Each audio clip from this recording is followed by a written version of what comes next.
அனைவருக்கும் வணக்கம். நான் உங்களில் ஒருவன். இன்ஃபினிட் ரிகப் சேனலுக்கு உங்களை வரவேற்கிறேன். போன வீடியோவில் பக்கவாதத்தோட அறிகுறிகளையும் உடனே என்ன செய்யணுன்ற அவசர நடவடிக்கைகளையும் பார்த்தோம். இந்த இரண்டாவது வீடியோவில் பக்கவாதத்தோட வகைகள், முக்கிய காரணங்கள், மருத்துவ சிகிச்சை பற்றி பார்க்கலாம். பக்கவாதம் 2 முக்கிய வகையாக பிரிக்கப்படுது. முதல்ல இஸ்கிமிக் ஸ்ட்ரோக். இது கிட்டத்தட்ட 85 கேஸில் வர்றது.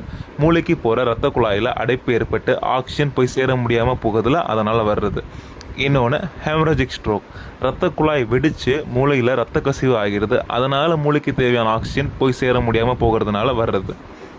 இஸ்கிமிக் வகையில் 2 வகை இருக்குது. த்ராம்பாட்டிக், இரத்தம் உறைஞ்சி அடைப்பு ஏற்படுவது, அல்லது எம்பாலிக், இதயத்தில் இருந்து உறைவு பிரிஞ்சு வந்து அடைப்பு ஏற்படுவது. காரணங்கள் என்னென்ன? உயர் இரத்த அழுத்தம், சர்க்கரை நோய், உயர் கொழுப்பு, புகைப்பழக்கம், உடற்பருமன், இதய நோய்கள், இவை எல்லாம் இஸ்கிமிக் ஸ்ட்ரோக்கு முக்கிய காரணங்கள். ஹெமரஜிக்கு உயர் இரத்த அழுத்தமும் இரத்த குழாய் பலவீனம் அனிரிசம் தான் பெரிய காரணம். சிகிச்சை எப்படி?